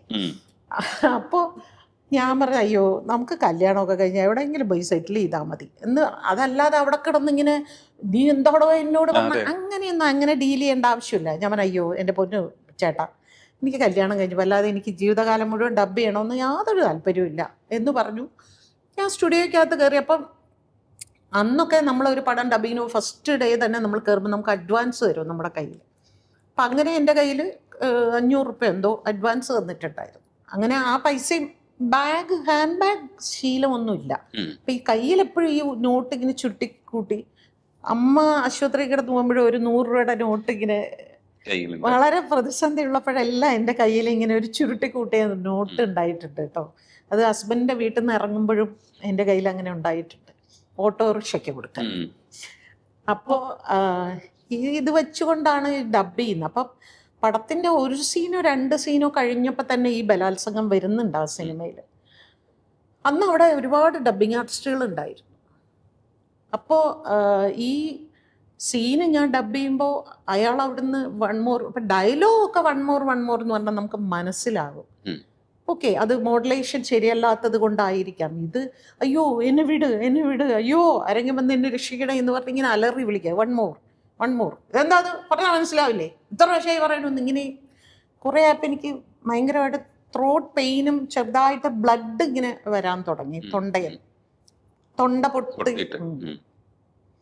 അപ്പം ഞാൻ പെട്ടെന്ന് ഇറങ്ങിയിട്ട് ഞാൻ പറഞ്ഞു, മൈക്കിൽ കൂടെ ഞാൻ പറഞ്ഞു, സാറേ വേറെ ആരെങ്കിലും വെച്ച് ചെയ്തോളൂ, ഞാൻ ചെയ്തിട്ട് ശരിയാവുന്നില്ല എന്ന് തോന്നുന്നു എന്ന് പറഞ്ഞിട്ട് എനിക്ക് മനസ്സിലായി ഇദ്ദേഹം എന്തുകൊണ്ടാണ് ഇത് പറയുന്നത്, പക തീർക്കുന്നതാണ്. അപ്പോൾ AVM ജി തിയേറ്റർ ആയിരുന്നു. അപ്പോൾ ജി തിയേറ്ററിൽ 2 ഡോറുണ്ട്, എല്ലാം സൗണ്ട് ടൈറ്റായിട്ടിരിക്കുന്നു. ഒരു ഡോറ് തുറന്നിട്ട് പിന്നെ ഒരു ഡോറ് തുറന്ന് വേണം പുറത്തേക്ക് വരാൻ. അപ്പം ഞാൻ ആ ഡോറ് തുറന്ന് അടുത്ത ഡോറ് ഞാൻ ഈ കൈ കൊണ്ട് ഇങ്ങനെ പ്രസ് ചെയ്യലും, ഈ പ്രൊഡ്യൂസർ എന്ന് പറയുന്ന ആൾ ഇങ്ങനെ കയറി വരലും, അവൻ വന്ന് ഇങ്ങനെ അടഞ്ഞിങ്ങനെ നിന്നിട്ട്, ഏയ് നെടി ഇങ്ങ പോരാ. മലയാളിയാണെങ്കിലും തമിഴാണ് സംസാരിക്കുന്നത്. അപ്പം ഞാൻ പറഞ്ഞു, കൈയ്യടെ എന്ന് പറഞ്ഞു, പോയിടുവിയാ ഉള്ളപ്പോ പോയി டப்புன்னு പറഞ്ഞു. അപ്പം ഞാൻ പറഞ്ഞ, அந்த ஆள் காலையில் இந்த மாதிரி சொன்னான், அது நான் ஒத்துக்கலை, அதுக்காக அந்த ஆள் வேணும்னே என்னை பழி தீர்த்துட்டு இருக்கான்னு പറഞ്ഞപ്പോഴാണ് ஆம்பளைங்கன்னா அப்படியெல்லாம் கேட்பாங்க, അതെല്ലാം അഡ്ജസ്റ്റ് പണി താൻ പോകണം. അപ്പം ഞാൻ പറഞ്ഞു, നീ നിൻ്റെ വീട്ടിലുള്ളവരോട് അത് പറ, എനിക്ക് എന്തായാലും അത് പറ്റില്ല എന്ന് പറഞ്ഞ് ഞാൻ ഇവൻ്റെ കൈ ഇങ്ങനെ തട്ടി മാറ്റിയപ്പോൾ ഏയ് എന്നടി എന്ന് പറഞ്ഞ് ഇങ്ങനെ വന്നപ്പോഴാണ് ഞാൻ പറഞ്ഞു, എട്ടിപ്പൊട്ടിന്ന് വിളിക്കുന്നു എന്ന് പറഞ്ഞു. ഒരടി കൊടുത്തു. അപ്പോഴേക്കും പിന്നെ AVMൻ്റെ ഓണർ ശരവണൻ സാർ പുള്ളി വന്നു. അവിടെ ഒരു ഗൗരി അണ്ണൻ എന്ന് പറഞ്ഞിട്ട് ഡബ്ബിംഗ് തിയേറ്ററിൽ ഒരു മാനേജർ ഉണ്ടായിരുന്നു, പുള്ളി വന്നു, എല്ലാവരും വന്നു. അപ്പോൾ AVM അദ്ദേഹം പറഞ്ഞു, എൻ്റെ കാറിൽ വീട്ടിലേക്ക് പോകാമായിരുന്നു. അപ്പം ഞാൻ ഈ പൈസ എന്നാ നിൻ്റെ പൈസ എന്ന് പറഞ്ഞ് വലിച്ചു കൂട്ടിയിട്ട് പോകുമ്പോൾ എനിക്ക് ഇന്ന് ഓർമ്മയുണ്ട്, കാറിൽ ഞാൻ കയറുമ്പോൾ അദ്ദേഹത്തിൻ്റെ ബെൻസ് കാറിലാണ് എന്നെ വിടാൻ വേണ്ടി പുറത്തിറങ്ങിയപ്പോൾ ഈ സംവിധായകനും ഇദ്ദേഹം, നീ എണ്ണിക്കോ, ഇന്ന് മുതൽ നീ സിനിമയിലുണ്ടാവും. ഞാൻ അത്ര വലിയ അത്യാവശ്യമൊന്നുമില്ല, എനിക്കും വലിയ അത്യാവശ്യമൊന്നുമില്ല. ഇതാണ് ഞാൻ ഇപ്പോൾ പലരോടും പറയുന്നത്, അത്തരം സിറ്റുവേഷനിൽ എനിക്ക് വേണ്ട എന്ന് പറഞ്ഞു പോയാൽ മതി. അങ്ങനെയൊന്നും ഇവിടെ ആരെയും ഇല്ലാതെയാക്കാനൊന്നും ഒരു പ്രാവശ്യമോ 2 പ്രാവശ്യമോ. പക്ഷേ നമ്മൾ റിയൽ ടാലൻറ്റഡ് പേഴ്സൺ ആണെങ്കിൽ നമുക്കുള്ളത് അവിടെ ഉണ്ടാവും. പക്ഷെ നമ്മൾ ആ സമയത്ത് വേണ്ടടും എന്ന് പറഞ്ഞാൽ മതി. പല അവസ്ഥകൾ കടന്നു വന്നതാണ് ചേച്ചി. പക്ഷെ എനിക്ക് അന്ന് ആ പേടിയെ തോന്നിയിട്ടില്ലായിരുന്നു കേട്ടോ. അതെനിക്ക് അത്ഭുതമായിരുന്നു. പേടി തോന്നാത്തത് എനിക്കിത് അനിവാര്യമാണ് സിനിമ എന്ന് ഇല്ലാത്തത് കൊണ്ടായിരിക്കും. അല്ല, പക്ഷെ പിന്നീട് ഒരു ഘട്ടത്തിലും ചേച്ചിക്ക് അത്തരം പേടി തോന്നുന്നില്ലല്ലോ. സിനിമ അനിവാര്യമാണ് എന്ന ഘട്ടത്തിലും അല്ല, ചേച്ചി ഇപ്പൊ പറയുമ്പോ അഹങ്കാരം തോന്നും. പിന്നെ സിനിമയ്ക്ക് എന്നെ അനിവാര്യമാണെന്നുള്ളൊരു ഘട്ടത്തിലേക്ക് എത്തിയല്ലോ. അപ്പൊ എന്തായാലും എന്നെ വിളിക്കാതിരിക്കാൻ പറ്റില്ല. ആ ഒരു ആത്മവിശ്വാസം അത് വന്നു. 140 സിനിമകളും ചെയ്യാൻ വേണ്ടിട്ട് ഒരാളെ ആശ്രയിക്കേണ്ടി വരുമ്പോ എന്തായാലും അയാൾ ഇൻഡസ്ട്രിയിൽ ഉണ്ടാവും എന്ന് പറയുന്ന ഒരു വിശ്വാസമായിരിക്കാം. പക്ഷെ ചേച്ചി ഇത് അതിനു മുമ്പ് ഈ ദരിദ്രമായിട്ടുള്ള ഒരു ചുറ്റുപാടുകളിലൂടെയാണ് കംപ്ലീറ്റ് വളർച്ചയും നടക്കുന്നത്.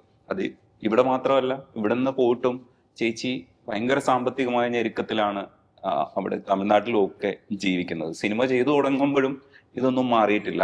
അതിനുശേഷം പല ഘട്ടങ്ങളിലായി സമ്പാദിച്ചത് പലരും സ്വന്തമാക്കുമ്പോഴും ചേച്ചി സർവൈവ് ചെയ്തു. ഓരോ ഘട്ടത്തിൽ നിന്നും ചാടി ചാടി രക്ഷപ്പെടുമ്പോൾ നമുക്കൊക്കെ വായിക്കുമ്പോൾ എളുപ്പമുള്ളൊരു പരിപാടിയാണ്. പക്ഷെ ജീവിക്കുന്ന ഒരാളെ സംബന്ധിച്ചിടത്തോളം അത് അത്ര നല്ല കാര്യമല്ല. ഇതിപ്പം എഴുതി കാണുമ്പോൾ നമുക്കൊരു സന്തോഷമാണ്, അയാൾ അതൊക്കെ കഴിഞ്ഞ്. കാരണം ഇപ്പൊ നമുക്കറിയാമല്ലോ, ഇപ്പോഴത്തെ ഭാഗ്യലക്ഷ്മി എന്ന് പറയുന്നത് സേഫറായിട്ട് ജീവിക്കുന്ന ഒരു സ്പേസിലാണുള്ളത്. മറ്റുള്ളവരെ സഹായിക്കാൻ വേണ്ടി ഇറങ്ങുന്ന ഒരു പ്രശ്നം മാത്രമാണ് സ്വന്തമായിട്ട് ഉണ്ടാക്കി വെക്കുന്നത്. ബാക്കിയെല്ലാം ഓക്കെ ആണെന്ന് തോന്നില്ല. പക്ഷെ അന്ന് അങ്ങനെ ആയിരുന്നില്ല. അതിന്റെ ഓരോ സ്റ്റേജസ് ഉണ്ടല്ലോ. ഈ സ്റ്റേജസ് കടന്നു വന്നതിനെ കുറിച്ച് ചേച്ചി ഓർക്കുമ്പോഴൊക്കെ ചേച്ചിക്ക് ബുദ്ധിമുട്ടായിരിക്കാം. ചിലപ്പോൾ ചിലപ്പം കടന്നു വന്ന വഴി ആലോചിക്കുമ്പോൾ ഇപ്പോൾ സേഫ് ആയതുകൊണ്ട് സന്തോഷമായിരിക്കാം. ഇപ്പോഴും ഓർക്കുമ്പോൾ എങ്ങനെയാണ് ആ കാലഘട്ടത്തെ കുറിച്ച് ഓർക്കുമ്പോൾ ഹെവിനെസ് ആണോ ചേച്ചിക്ക് തോന്നുന്നത്? അതെ ഈസി ആയിട്ട് കഥ പറഞ്ഞ് ചേച്ചി ഈ പറയുന്ന പോലെ ലാഘവത്തോടുകൂടി കഥ പറഞ്ഞു പോകാൻ പറ്റുമോ? സത്യം പറഞ്ഞ ഒന്നും തോന്നാറില്ല. അതെന്താന്ന് ഞാൻ ചിലപ്പോൾ അതെന്താണ്, എന്തുകൊണ്ടാണ് അങ്ങനെ എനിക്ക് എൻ്റെ കണ്ണ് നിറയുന്നത് എനിക്ക് ബാലമന്ദിരം മാത്രമേ. അതിന് ശേഷമുള്ളതൊന്നും എൻ്റെ കണ്ണ് നിറയുന്നതായിട്ട് എനിക്ക് തോന്നിയിട്ടേ ഇല്ല. കാരണം ഇതൊരു ജീവിതത്തിൽ ഇങ്ങനെ പോരാടിയിട്ടുള്ള ഒരുപാട് സ്ത്രീകൾ ഉണ്ടായിരിക്കാം. ഞാൻ ഒരാൾ മാത്രമല്ല. പക്ഷേ നമ്മൾ ഈ ഇൻഡസ്ട്രിയിൽ ആയതുകൊണ്ടാണ് നമുക്കിത് പറയാനുള്ള ഒരു സ്പേസ് തരുന്നതും മറ്റുള്ളവരിത് ശ്രദ്ധിക്കുന്നതും. ഇതൊന്നും അല്ലാത്ത എത്രയോ സ്ത്രീകളുണ്ടാവും. ചിലപ്പോൾ ഹസ്ബൻഡ് മരിച്ചിട്ട് അല്ലെങ്കിൽ ഡിവോഴ്സ് ചെയ്തിട്ട്, അല്ലേ? അങ്ങനെയൊക്കെ ഒരുപാട് പേരുണ്ടാവും. പക്ഷെ അതൊന്നും പുറത്തേക്ക്. അതുകൊണ്ട് തന്നെ എനിക്കാണ് ഇത് സംഭവിച്ചത്, എനിക്ക് മാത്രമാണ് സംഭവിച്ചത് എന്നുള്ളൊരു തോന്നൽ വരുമ്പോഴാണ് നമ്മൾ കൂടുതൽ അതിനെക്കുറിച്ച് ചിന്തിക്കുന്നത്. ഇതൊന്നുമില്ല, ഇത് സർവ്വസാധാരണമായിട്ട് എല്ലാവർക്കും സംഭവിക്കുന്ന പിന്നെ എനിക്കുള്ള ഏറ്റവും വലിയൊരു ഭാഗ്യം, എനിക്ക് ഇങ്ങനെ ഒരു വരുമാനം ഉണ്ടായിരുന്നല്ലോ.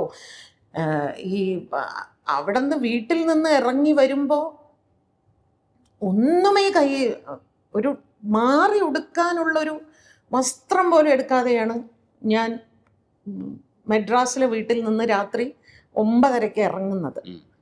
ഇപ്പോൾ ഞാൻ ചെന്നൈ പോയാലും തങ്കം സ്റ്റോഴ്സ് എന്ന് പറയണം, അവിടെ പോയിട്ടാണ് ഞാൻ രാജി ചേച്ചിയെ ഫോണിൽ വിളിക്കുന്നത്. ചേച്ചി ഞാൻ അവിടെ നിന്ന് ഇറങ്ങി.